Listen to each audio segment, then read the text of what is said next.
Hi, everybody. Good morning. Welcome to this morning's class. I've been asked to begin on time, and I want to respect all of the other commitments that you've made, so we are going to get started. You will be able to find a source sheet on the course website, on the Torah in Motion website, but if you do not, for whatever reason, have access to that source sheet, I will be sharing one today, and I'm always happy to email you a source sheet at the end of class if you email me at msimkovich@ctu.edu. I am also going to try to leave time at the end of this hour for questions and comments. Please note that I am not a rabbi, but thank you for your greeting. So I'm going to try to wrap up in about 45 minutes. If you have questions or comments, feel free to put them in the chat. I will not see them until the end of the hour. So I would recommend that you hold off and type your question or comment towards the end of the hour because I will not be reading the comments as I go. So today is one of my very favorite classes. I love to teach about novellas in the Second Temple period, novellas that are preserved in the Apocrypha. First of all, these texts are fun. And if you've had a chance to read some of them on your own time, they're very accessible online. You can go to any website that has a Catholic Bible and search up novellas that are preserved in the Apocrypha, like Judith, like the Greek version of Esther. Please, everybody, mute yourselves. Thank you. And so these are fun texts. There is adventure, there is separation of beloveds, there is crisis, and there's always resolution.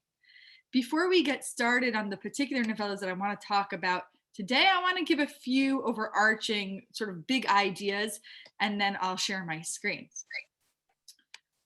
Before I do that, I'm going to open up my participants, and I'm going to mute everybody. Okay. All right. Thank you for understanding. Okay. So,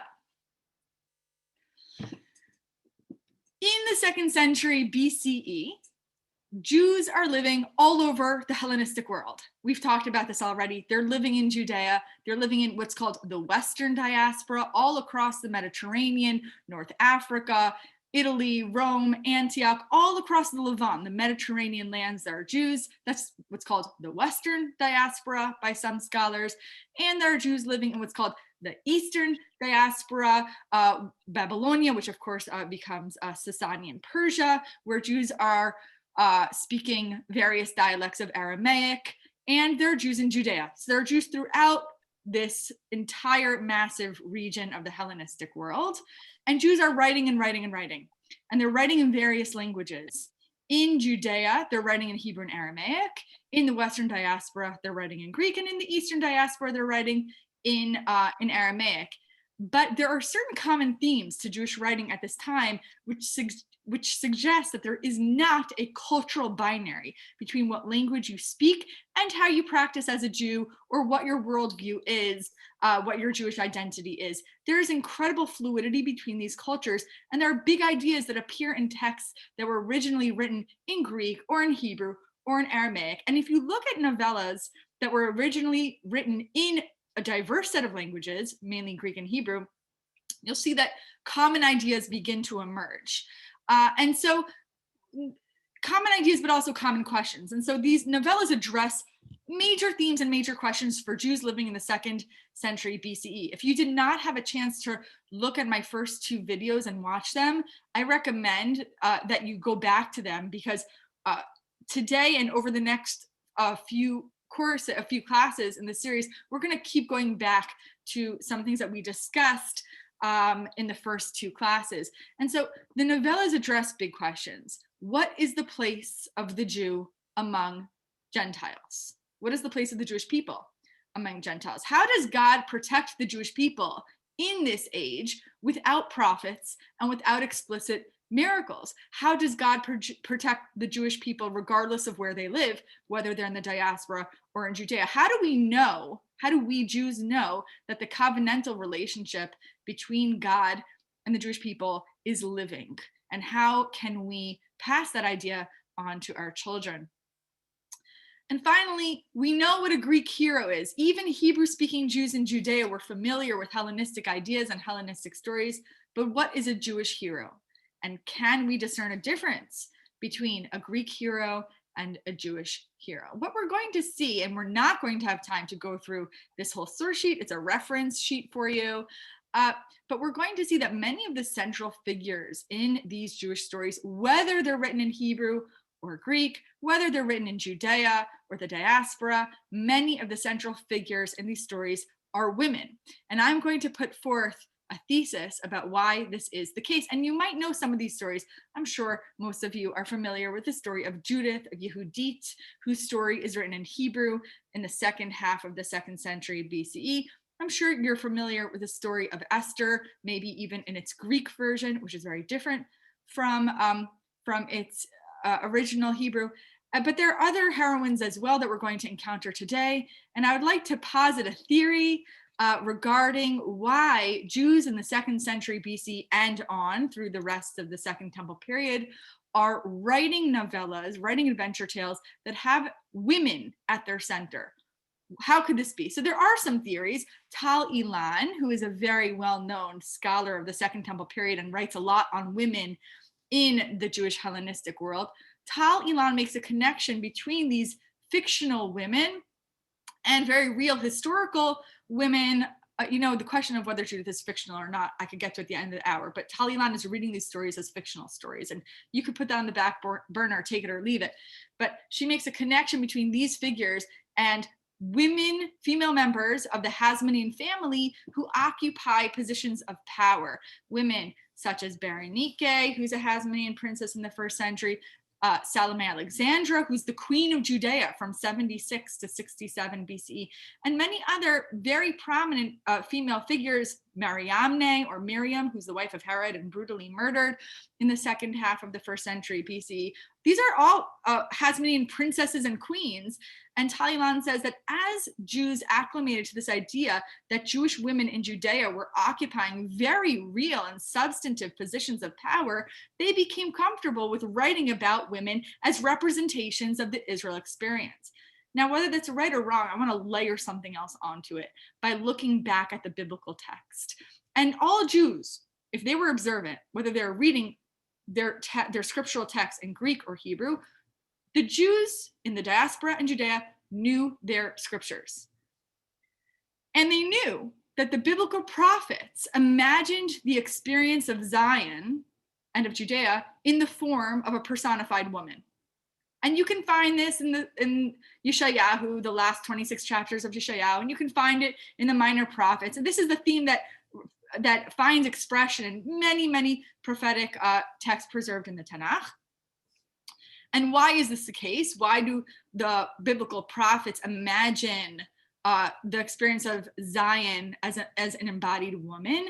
I think it's because when you look at the relationship between Israel and the foreign nations, and when you look at the relationship between Israel and God, you see that Israel has the weaker position.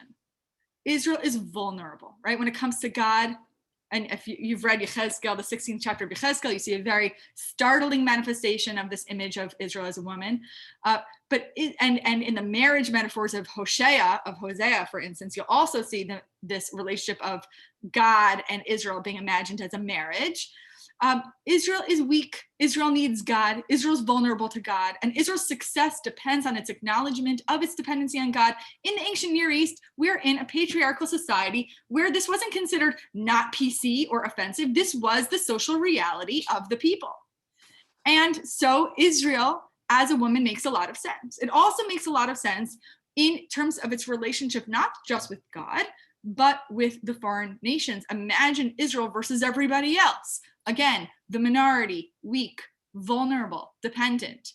And so when writers in the 2nd century BCE are writing novellas that are stories about Israel's resilience and Israel's survival and Israel's inner strength as opposed to its physical strength, the best kind of figure to embody these challenges and these characteristics of resilience is a woman. And so when we look at Judith or we look at Esther, we see someone who has incredible inner strength, devotion to their ancestral God, but comes from a position of physical weakness. And so it is my belief that thinking, whether you're a reader who is male or a reader who is female in the ancient world, thinking about the experiences of Israel as experiences of a woman is very resonant when you're thinking about Israel's unlikely survival.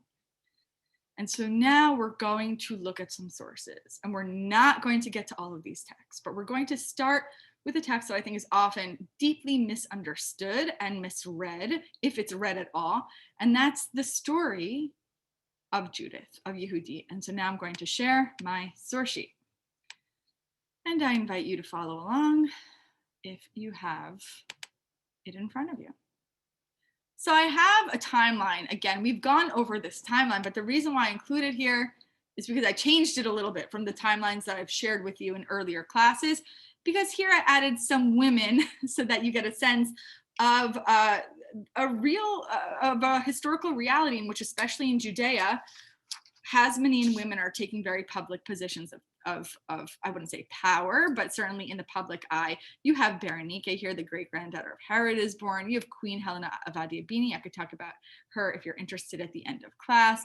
I think I have Salome Alexandra, very, very popular, at least among the Pharisees, Queen of Judea. And so I added some in so that you get a sense that these women were real and deeply, deeply admired among the Jewish people. We have a lot of information about some of these figures, particularly from Josephus. But I'm going to start with Judith. So many of us know the story of Judith because in the early medieval period, she's associated with the Hanukkah story. And that's not what I'm going to be talking about today. I'm not going to be associating her with Hanukkah in any way, because the story that we have about Judith as it survives from the 2nd century BCE is a story that is not connected with the Hanukkah story, except, and this is very important, that it's written at a time, probably in the second half of the 2nd century BCE. It's written in the early years of the Hasmonean period, which if you look at the timeline, you'll see begins in 164 BCE and comes to an end in 63 BCE when the Roman general Pompey invades Jerusalem, and that's the end of the Hasmonean period. So Judith, the historical context of the book of Judith is Hasmonean, and that's very, very important. And one of the things that I'm going to suggest, and again, I know that there are people who would disagree with me, who would think that this is far-fetched, but it is my belief that Judith is a female embodiment of Judah Maccabee. They have the same name, Yehuda, Yehudit. They come from the same sort of historical milieu, although we'll look and we'll see that the book of Judith is actually ahistorical. I'll explain in a few minutes what I mean by that. Judith is characterized by her finery, her beauty, her ornaments. Those are her weapons. She gets dressed, and we have paragraphs and paragraphs about the detail in which she ornaments herself to seduce the enemy general Holofernes. These are her feminine weapons. Compare that to the physical military prowess of Judah Maccabee and how he's described in the book of 1 and 2 Maccabees. And I think what you have with Judith is a feminization of Judah Maccabee. And more than that, I think the story is a subversive story that subtly argues against the legitimacy of the Greek world.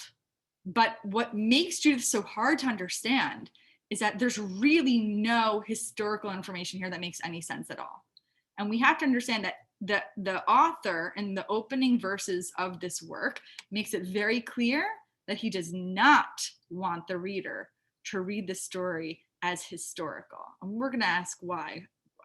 Why would that be? And how then can we derive a message from the story if it is ahistorical?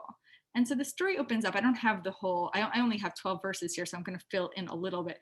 But the story opens up with a very, very strange detail. It's the 12th year of the reign of Nuevonetza, who rules over the Assyrians in the great city of Nineveh. Now, anybody in the ancient world would know that this is super problematic, because Nebuchadnezzar is not the king of the Assyrians in the ancient world. He is not the king of Nineveh, which was an ancient Assyrian city. He is the king of Babylonia. So already, this does not make sense. This is like me saying, oh, George Washington, ruler of the Ukraine. doesn't make sense. And everybody would know that that does not make sense. So already the author is not stupid. The author is not making a terrible mistake. The author is signaling something to us. Now we're told Nebuchadnezzar goes on a campaign. He's conquering all these lands, and he's telling his vassal city-states to join him in his expeditions, in his conquests. And Judea says no. Judea says, we are not going to join you in war. And Nebuchadnezzar becomes furious and says, you're not going to join me in war. The whole point of a city-state is you better join with me when I need you, or else I attack you, plus pay me a lot of taxes. So Nebuchadnezzar says, you know what, Judea, if you're going to not go out with me to war, I'm going to attack you. And this is the premise of the book. This is the crisis of the book, that Nebuchadnezzar goes out to Judea, to one particular town, to attack it. And Judith saves the day by seducing and executing the enemy general Holofernes. That's the story. Now, there is a passage here in the middle of chapter 2 that I did not include in the source sheet, but you could look it up easily online. But in the middle of Judith chapter 2, Nebuchadnezzar assigns the job of attacking Judea and one particular town called Betulia. He assigns the job to an individual named Holofernes. This is going to be the main enemy character of the story, and this is the figure who is killed by Judith. Now, why is this important? Because what language is the name Holofernes? Is that Assyrian? Is that Babylonian? No, it's obviously Greek, right? Holofernes is a Greek name. There were no Assyrians or Babylonians using the name Holofernes in earlier times. And so you have a Babylonian king with an Assyrian empire sending his Greek general to attack a Judean town. This is ahistorical. The writer is not stupid. The writer is saying, pay attention, not to the historical details of my story, but to the theological message of my story. So the historical details are transcendent, but the message is what you need to focus on. Okay, so who do they attack? They attack a little town. This is not on the source sheet. They attack a little town called Betulia. Now, if you know even a little bit of Hebrew, you will know that Betulia means town of the virgins or virgin town. There is no evidence of such a town named Betulia in ancient Judea. So now, again, you have a Babylonian king of an Assyrian empire with a Greek general attacking virgin town. This is satirical.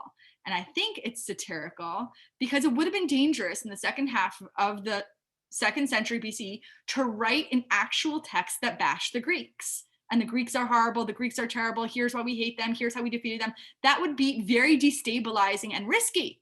But it's not risky to write a book that makes no historical sense, but conveys the same message: God protects us through his pious servants. And that message comes out loud and clear. So the premise of the story is ahistorical. But what is very interesting is when you get to the middle of the work, and Judith is introduced after 7 chapters of building up the crisis, and in ancient Jewish narrative, as the crisis builds, the action slows down to increase the suspense. And so you have 7 or 8 chapters of just increasing suspense. And finally in chapter 8, Judith shows up. By the time Judith shows up, the people of Betulia are under siege. They're under siege and they're starving and they're in a panic because Holofernes is about to invade, right? The siege serves a purpose of starving at the people. They become so weak that they can't fight back when the invasion occurs. The elders of Betulia are telling the Judeans to trust in God, to have a 3-day fast, and God is going to somehow manifest himself and save the people miraculously. And Judith says this is absolutely unacceptable. You cannot just sit around and wait for God to enact a miracle. And so you see at the end of chapter 7 that everyone is gathering around the elder, primarily Uzziah and the other rulers. And they're fighting against Uzziah, and they're saying, you're just telling us to wait for salvation, but salvation isn't coming. What are we going to do? Salvation isn't coming. And Uzziah says, come on, guys, just chill out. God is going to save us. Courage, my brothers and sisters. Let us hold out for 5 more days. By that time, the Lord our God will turn his mercy to us again. He will not forsake us. All you have to do is do nothing but trust in God. Salvation will come. And they're just miserable. Everyone is starving, and everyone is saying, what's going to happen to us? We don't see a salvation on the horizon. This is the setting in which Judith is introduced into the crisis at the beginning of chapter 8. We're finally introduced to her. She is not mentioned earlier in the whole first half of the book. She is absent from the book. But in chapter 8, we're introduced to Judith, and we're introduced to her with some mysterious and strange details. First of all, we're told that she's a widow. Why does that matter? Because in the ancient world, if you are a single woman, you live with your father, right? If you're a married woman, you live with your spouse, your husband, and you answer to them. You're financially dependent on them. You need them. The only real independent woman would be a wealthy widow in the ancient world, in the sense that she's not answering to a spouse or a father, and she has a certain degree of mobility. And we're going to see that mobility is really key to Judith's success, because she leaves the camp, and it's under siege, so you might be wondering how she does that, but she does it, and she goes to Holofernes' tent and kills him. So she's a widow. This is an important detail. And she mourns in a very pious way for her husband. She fasts all the days of her widowhood, except for Shabbat and Erev Shabbat, except for the holidays and the eve of those holidays. But she's always fasting because she is in mourning, but also because she has no need for such material indulgence. And yet, she's very beautiful in appearance. She's lovely to behold. And in the ancient world, it's important to keep in mind, there is no tension between beauty and piety.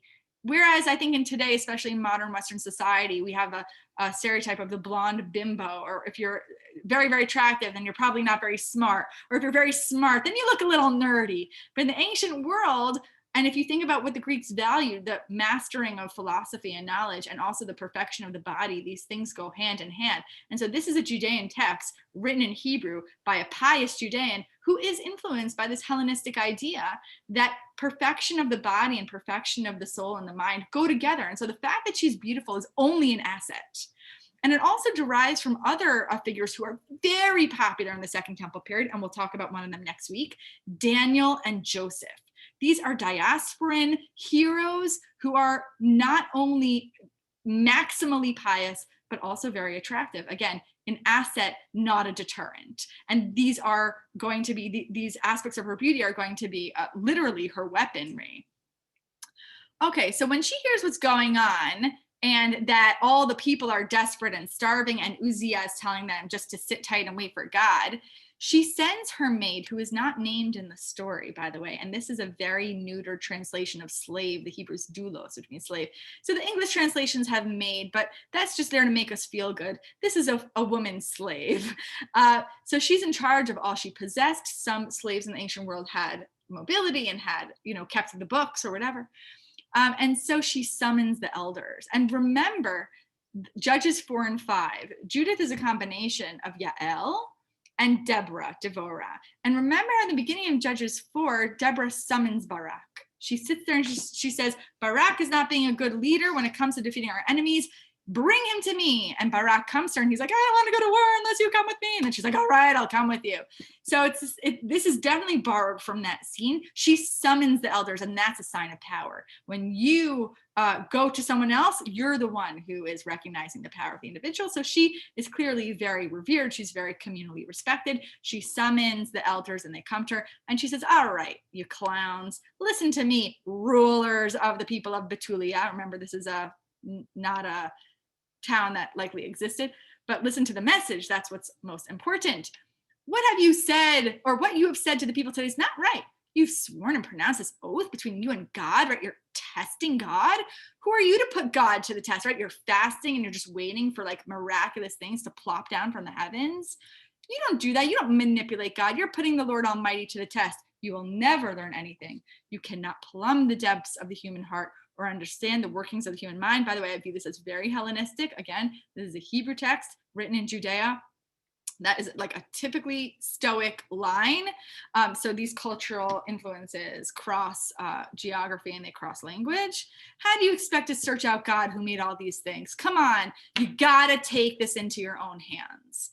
And they're totally terrified of her. They're like, oh, okay, so what are you gonna do? This is not in the source sheet, but if you look it up yourself, she says, I'm not gonna tell you what I'm gonna do, but now that you've basically failed at your position of leadership, I'm gonna take over, step aside, it's my turn now. And what she does in chapter 9 is she prepares. And again, you can imagine how Judah Maccabee prepares in 1 Maccabees and 2 Maccabees by putting on all of his weaponry. She prepares by, well, some of it's in chapter 10. She prepares by making herself very, very, very beautiful. Nobody knows what she's going to do.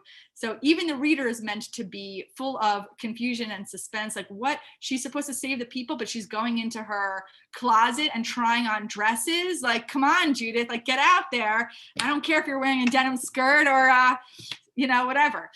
Okay. So she removes the sackcloth because remember she'd been in mourning. She bathes, she combs her hair, she puts on a tiara, she dresses herself in the festive attire that she used to wear when her husband was living. She puts sandals on her feet. Now this is so great. Why do we need all this detail? It is totally unnecessary. First of all, it slows down the action and it increases the suspense, right? Oh, I forgot my second thought, just fell out of my head. It'll probably come back to me later. Okay, so she's getting ready. And oh, this is the thought. This is also very titillating, right? Like we're supposed to imagine her getting dressed in a way that Greek literature also would write about attractive women. And so what I think is happening here is that this story is totally cloaked in piety. This is a story about a perfectly pious woman who's totally devoted to God. And yet you're allowed to imagine this beautiful woman doing these preparations. And so I think what we have here is something that is both Jewish and pietistic, but also quite Hellenistic. There are parallel scenes in Hellenistic plays, for example, of women preparing themselves in various ways. So it's like a kosher way of sort of thinking about, oh, wow, she's very beautiful. I'm allowed to think about that for a second. So she makes herself very beautiful to entice the eyes of all the men who might see her, not just Holofernes. That becomes significant later. And then she gives her slave, I'm not going to say maid, because I don't think that that's a fair translation to the sad slave, who really saves the day and doesn't get much credit. So she she gives her maid a skin of wine, so like a flask, like a bag of wine, a flask of oil filled with grain, dried fig cakes. Why? Because she keeps kosher. She keeps the dietary laws, and she's about to go into the enemy camp and seduce Holofernes, and she doesn't know how long she's going to be there, and she needs to bring her kosher food. And so how does she get out of the siege? And by the way, don't stress that we're not getting to the other texts. We'll get to what we get to, and everything else you could read on your own. So what does she do? Her town is under siege. How is she going to get to the enemy camp that's at the foot of the mountain? Betulia, imagine Betulia is on a hill and the Judeans are at the top of the hill and the enemy is camped at the foot of this hill. And so she walks out of the gates of the town. She knows that the enemy is somewhere lower towards the bottom of the hill. And she says to the elders, order the gate of the town to be open for me so that I may go out and accomplish the things you've just said to me. And they're like, okay, Judith. And she walks out of the town gate accompanied by her slave. And the men of the town are totally ogling her. The men of the town watch her like, as she goes down the mountain and passes through the valley where they lose sight of her, literally just staring, can't stop looking at her. And she's like, whatever. I imagine her as the Angelina Jolie of the ancient world, like the Lara Croft. She gets to the Assyrian patrol, and in normal circumstances they would probably kill her or maybe take her as an enemy, as a captive. And they say, to what people do you belong? Where are you coming from? Where are you going? They're totally like googly-eyed. And she's like, hello, I'm a daughter of the Hebrews. I'm fleeing from them because they're about to be handed over to you. So I'm switching sides. I'm on my way to see Holofernes, the commander of your army, to give him a true report. I'm a spy. I'm no longer loyal to my people of Judea. Let me out. And they're like, okay, like that makes a lot of sense. Your story holds water. I mean, it totally doesn't. Your story holds water. Sure. They observe her face. She was in their eyes marvelously beautiful. And they said, you've saved your life by hurrying down to see our Lord. Go to his tent. Like, just go. Like, let's make our main leader totally vulnerable. And they're marveling at her beauty and they admire the Israelites. Now, this is satirical. They're supposed to look dumb and silly. They say to one another, who can despise these people who have women like this among them? It's not wise to leave one of their men alive, for if we let them go, they'll beguile the whole world. They're supposed to be a bunch of bumbling fools. Oh, look, this woman looks very nice. Let's let her into the tent of the enemy of our general. And let's, just make ourselves completely vulnerable in that way. It's silly. Now, she becomes very friendly with Holofernes, and she doesn't kill him right away. They have 3 days together where she seduces him, essentially, and he is so in awe of her that he lets her eat using her own silver dinnerware. I mean, this is incredible because this is one of the earliest attestations to strict dietary law in a way that is not founded in the biblical text. But you can see there's already an oral tradition of like intricate dietary laws. So she's not eating with them. She has her own stuff. And Holofernes is like, yeah, I totally respect every single ancestral law by which you are abiding. If your supply runs out, where can you get more of the same? For none of, like, he's stressing about halacha. Like, for none of your people are here with us. Like, where are you going to do? There's no like kosher section of Jewel. That's the kosher store in Chicago. And she's like, don't worry, I'm good, my lord. Like, thanks so much for worrying about my like halachic commitments. I'm good. And so after 3 days, he's totally taken with her. They haven't slept together, but he's, falling in love, let's say. And she creates a schedule that he gets accustomed to where she comes and goes to pray. So she walks out of the tent a little bit outside of the enemy camp to pray and to eat. And so he's used to her coming and going until she has him sort of like a Pavlovian dog, like accustomed to her mobility. And then he's like, you know what, guys, we really need to seduce her, because if we don't, she's going to laugh at us. And again, this is silly, right? Like, as from a female perspective, like, this is totally bananas. But okay, it would be a disgrace if we let such a woman go without sleeping with her. If we do not seduce her, she'll laugh at us. And they're like, okay, we need to just, seduce her. Great. So Holofernes approaches her with this proposition. And she says, again, totally satirically, because she thinks that they're, cuckoo. Judith says, who am I to refuse my lord? Whatever pleases him, I'll do at once. It will be a joy to me until the day of my death. And of course, this is ironic because she's planning on murdering him, and that will be a joy to her until the day of her death, because she will forever be known as the woman who killed the enemy general and saved the Jewish people. And then again, when he says, come dine with me, she says, I will gladly drink, my lord, because today is the greatest day in my whole life. And he's like, wow, I am so flattered. She thinks that this is the greatest day of her life, but of course, it is the greatest day in her life. For a very different reason. She's planning on beheading him. And so we have incredible entertainment value in the story because the reader knows what Judith knows, which is that Judith has a plan. The only one who doesn't know this plan is Holofernes and his goons. And so this is incredibly entertaining and yet totally pietistic. We are with the heroine the whole way. And she never violates her ancestral laws. She never even sleeps with him. She does not undermine her integrity at all. And yet it's so entertaining. And this is like the best of Hellenistic Jewish literature. And yes, I call it Hellenistic, even though I'm the first to say this text was written in Hebrew in Judea. Nevertheless, this is a Hellenistic text, and it was circulated in both Hebrew and Greek, in both Judea and the diaspora. This is a text that borrows from biblical themes, specifically Judges 4 and 5, but also Hellenistic themes. And so we move on. So she goes to his bed, and like the big moment is about to come, and she goes up to the bedpost, and already he's like now here we have the tradition from Hanukkah and sort of overlapping with the Yael story of how she gives the enemy Sisera milk and he gets sleepy. But so he falls asleep and he's totally conked out. And then, so wait a second. So what happens here? They end up not sleeping together because he falls asleep. They're all weary. The banquet had lasted so long. Okay. And then she goes up to the bedpost near Holofernes' head, takes the sword that hung there. Now, if you are interested in Christian medieval art, there are incredible representations of this scene of Judith executing Holofernes. You could look it up, some really fun stuff out there. She comes to his bed, she takes a hold of his hair and says, "Give me strength today," because she's pious. She never breaks from her focus, Judith. It's all about devotion to God and her people. And yet there's this like titillating aspect of it that allows us to sort of like, in a maybe not totally kosher way, imagine these scenes.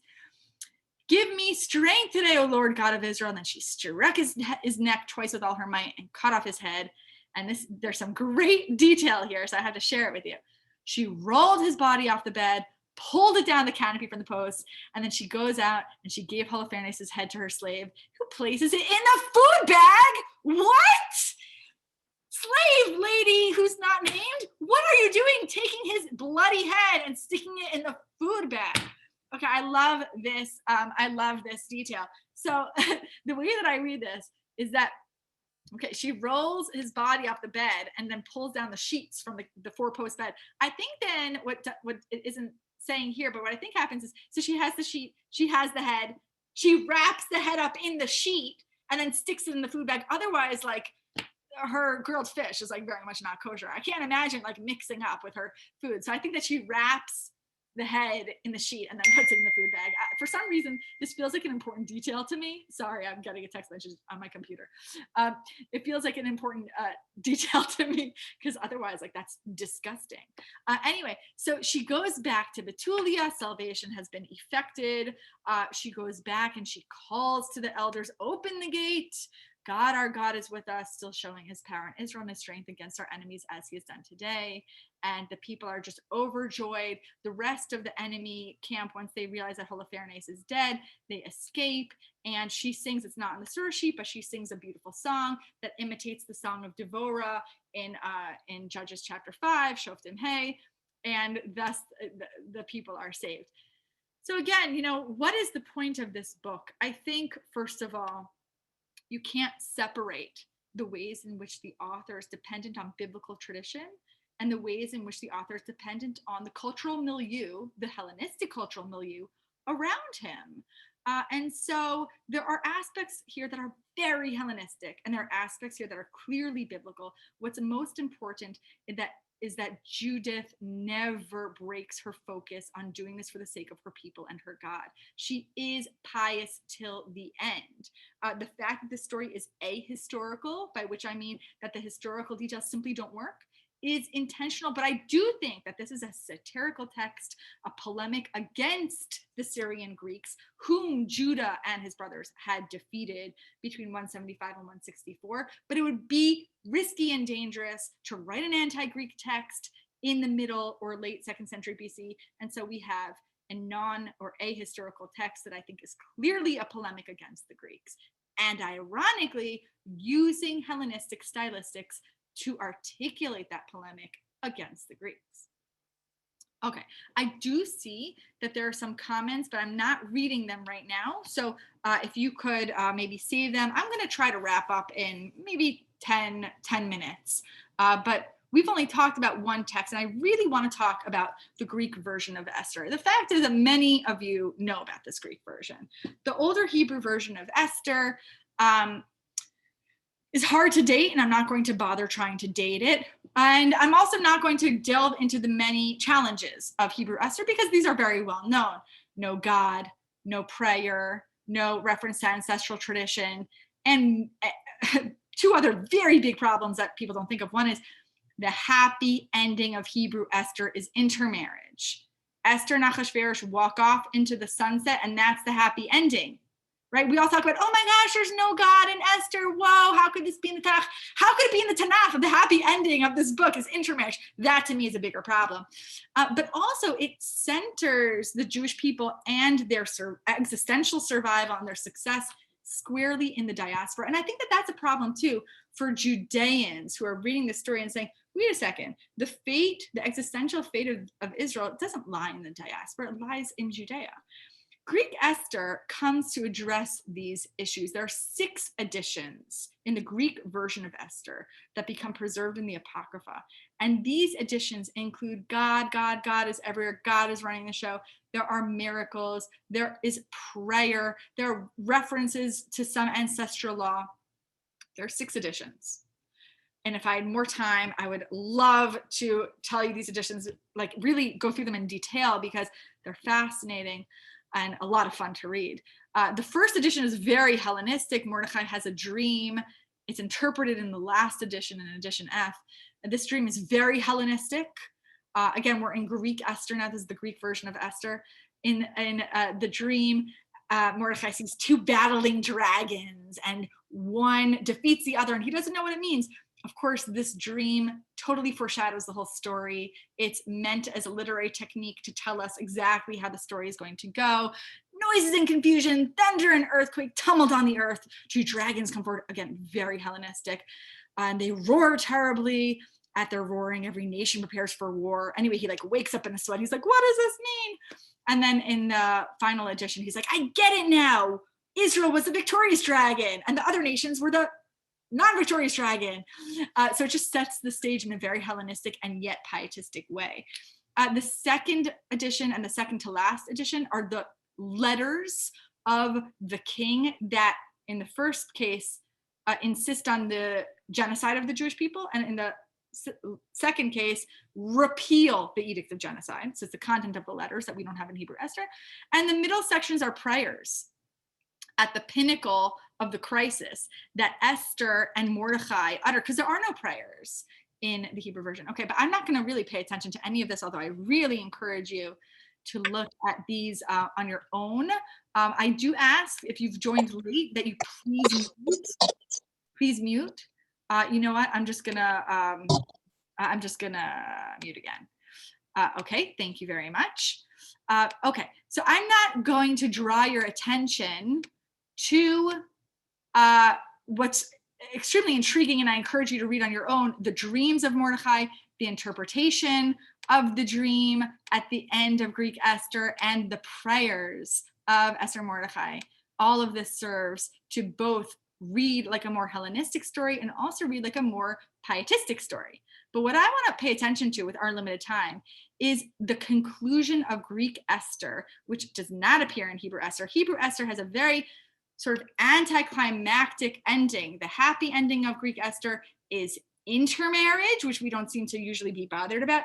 And then guess what? Achashverosh enacted a tax. Isn't that fantastic and super interesting? Like, we end this very dramatic story with taxes. It just seems anticlimactic. Although taxes are a sign of health and success, but still anticlimactic. The Greek version of Esther ends with a couple lines that are absolutely intriguing, and you might sort of skip over it and ignore it.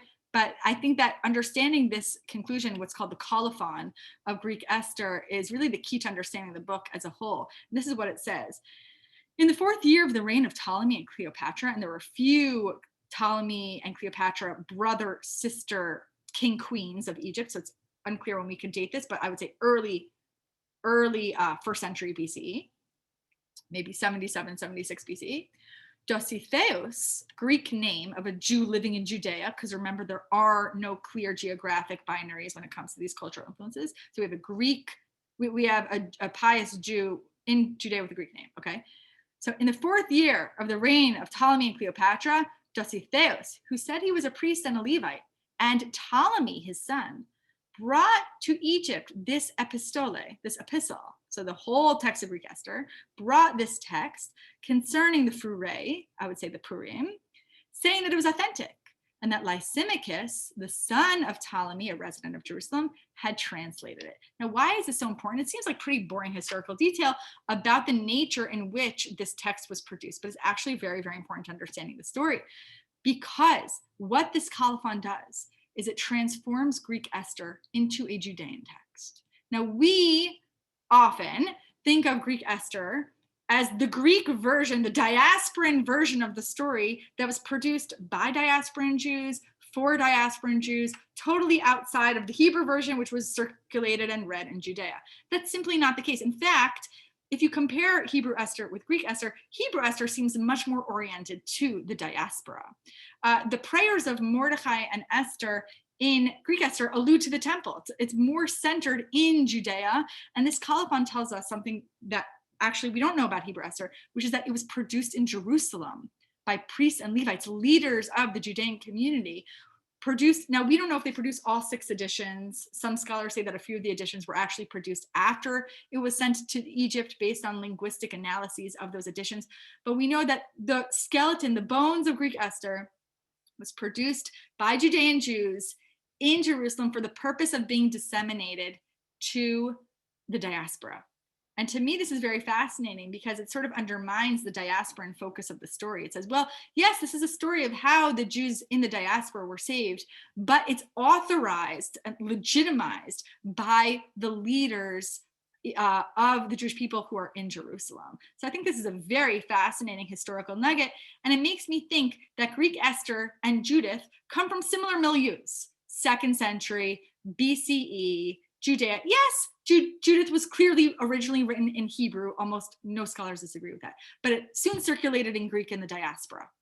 And so we have Greek Esther and Judith, very similar stories, very similar narrative arcs coming from the same environment in the second half of the 2nd century BCE.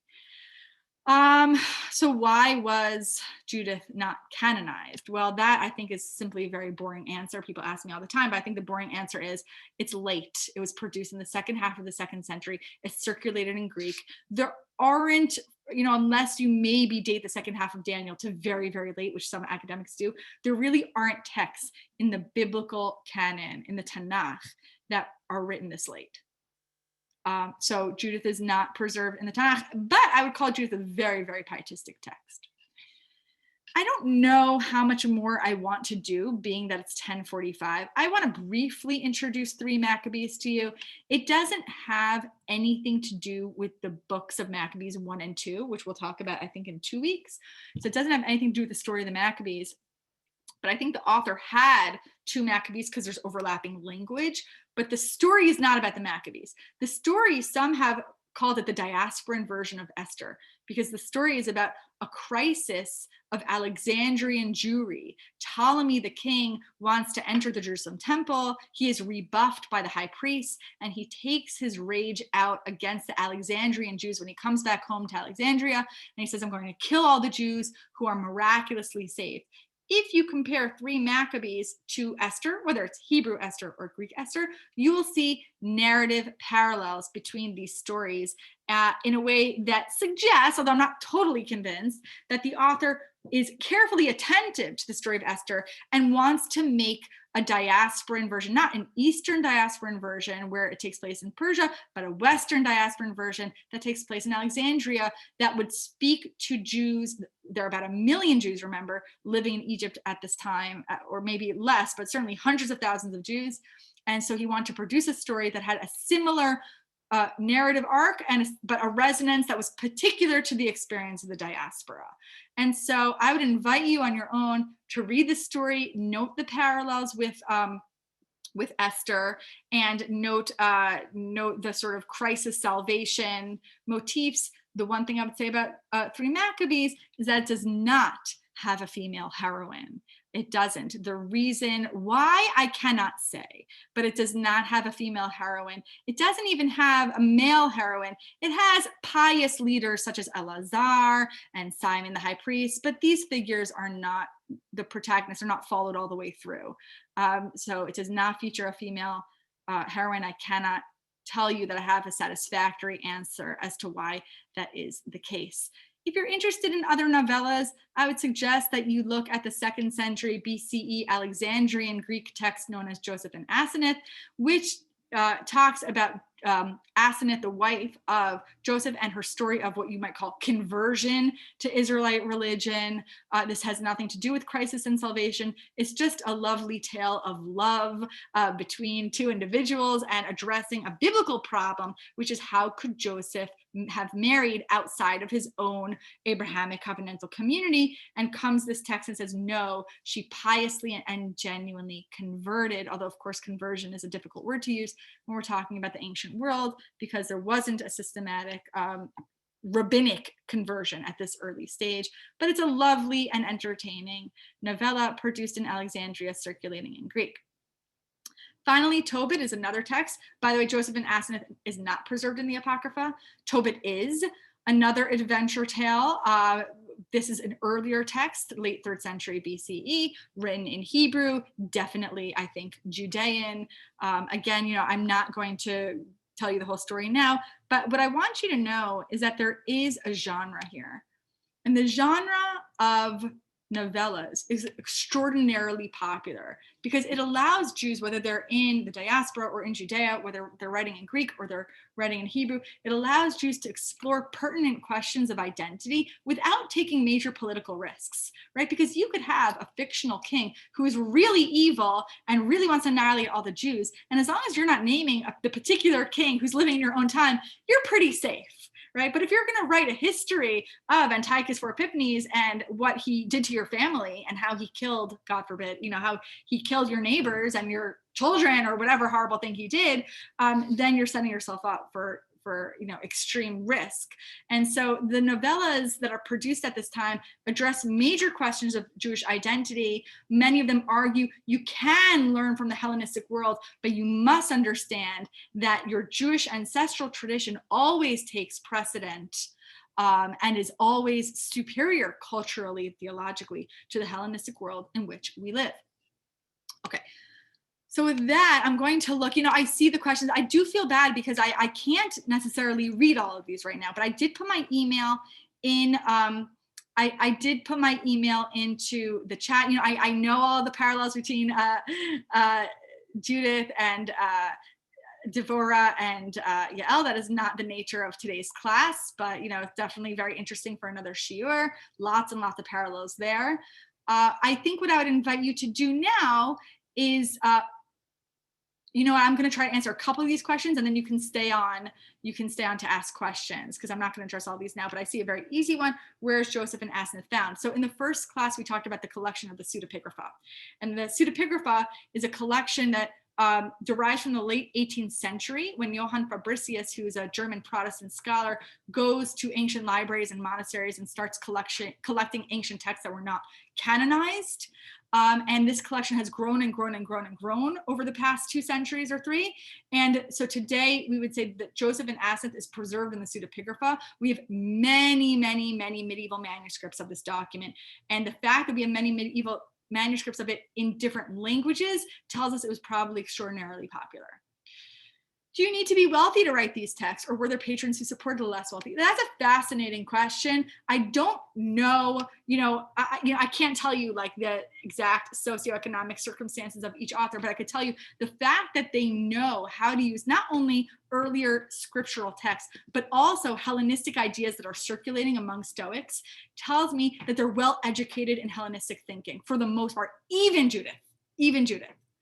And there are lots of scholarship on how these texts use Hellenistic thinking and even Hellenistic texts. So I could go much more into detail. If you want to email me, I could give you readings on this.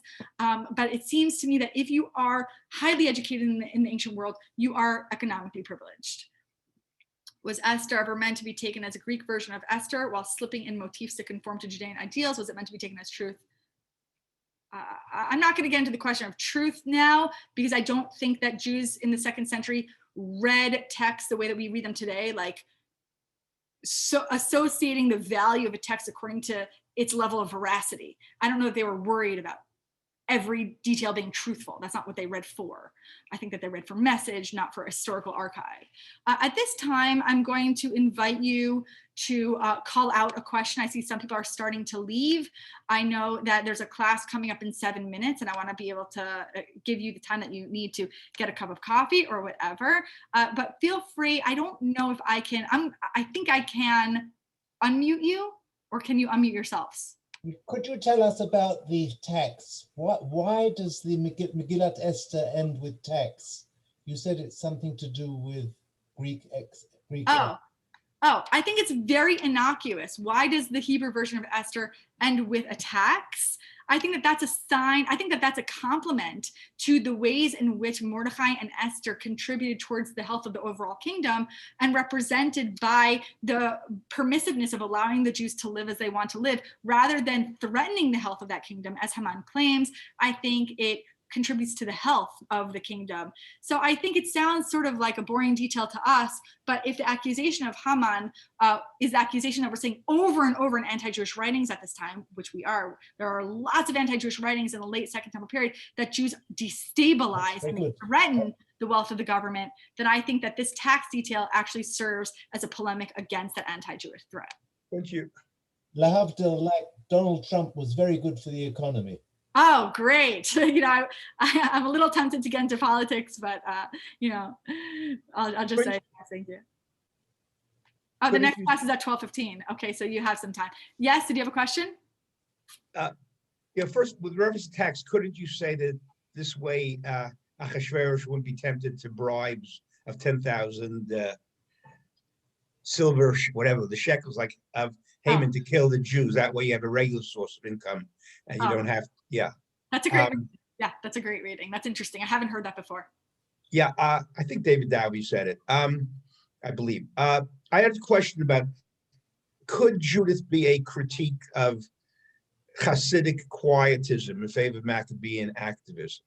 Yes, absolutely. So what you're referring to, this is Professor Kaplan, correct? Yeah. Okay, so what Professor Kaplan is referring to is that in 1 Maccabees, and also alluded to in 2 Maccabees, is that they're Hasidians, Hasidim. We don't know, don't compare them to 18th century Hasidim, but we don't know a lot about them. They're probably an early sect, and they refuse to pick up arms on the Sabbath and fight against the Syrian Greeks. And Judah Maccabee says, no, absolutely not. I don't believe in martyrdom. I think that, even on the Sabbath, we could violate the Sabbath to save lives. What's interesting about that conflict is that what is clear in later rabbinic law is an open halachic debate in the Second Temple period, where in the 2nd century BC, Jews are still talking about this. To what extent do you keep the Sabbath? Can you violate it under certain circumstances? Later, the rabbis say, yes, 100%, you have to violate the Sabbath. But at this early stage, it's still an open debate. The Hasidim say, no, absolutely not. We will die rather than violate the Sabbath. And Judah Maccabee says no, and Judith says no. And this supports my theory, actually, that I think Judith is a symbolic stand-in for Judah. Whether all readers of the text were reading it that way, I don't know, but I do think that that's what we're seeing. And I think you're absolutely right to point out that parallel. Did these start out life as a written document, or were they originally oral stories that later got written down? Yeah, I think that that's a great question. And I think this varies from text to text. So next week, I think we're going to look at the Daniel stories. It's clear that these stories are circulating orally before they're written down, because we have various iterations of them. And I'll talk more about that next week, but it seems that the Daniel stories are circulated orally and written down, maybe not later, but simultaneously.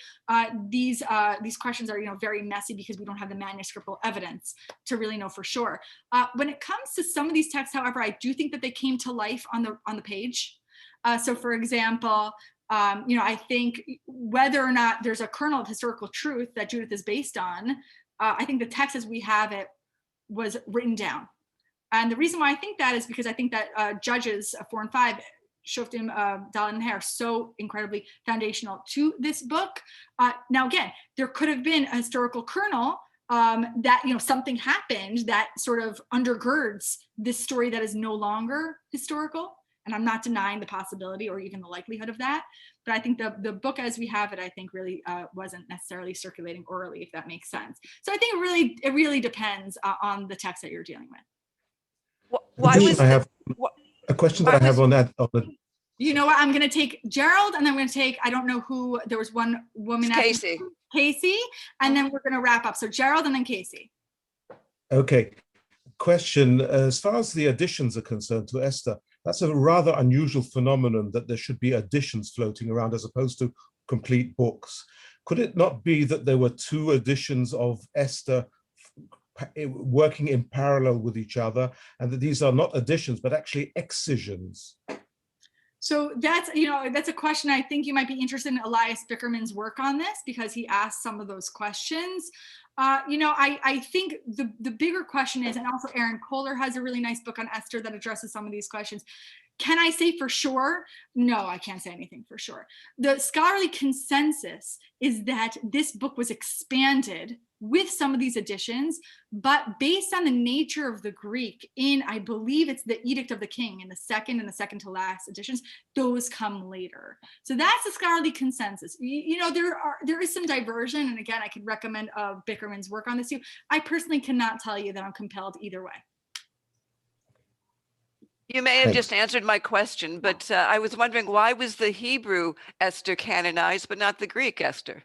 Yeah, I mean, I think, so that's a really fundamental question that is very, very hard. But look, sometimes the best answers are boring answers. And I think that Hebrew Esther is early. It's written in Hebrew. It had profound resonance for the Jewish people, both in Judea and the diaspora. You're not going to canonize a work that's circulating in Greek in the 2nd century BCE. It's just too late. Even if the majority of Jews are reading their scriptures in Greek, if it's not originally written in Greek, it's not going to be a candidate. And so, yeah, I think Hebrew Esther was considered a very powerful story. And I actually love ending on this note because it's Purim in a few days. And I wish you all a wonderful, meaningful, joyous Purim in a time of darkness. It truly has been, just such a challenging year. And I hope that Purim and what follows brings all of us great light. And I look forward to seeing you all next week. Thank Chag you. Sameach. Thank you. Chag Sameach. My pleasure. Chag Sameach. Thank you. Thank you very much. Pleasure. Purim Sameach. Yeah. Okay.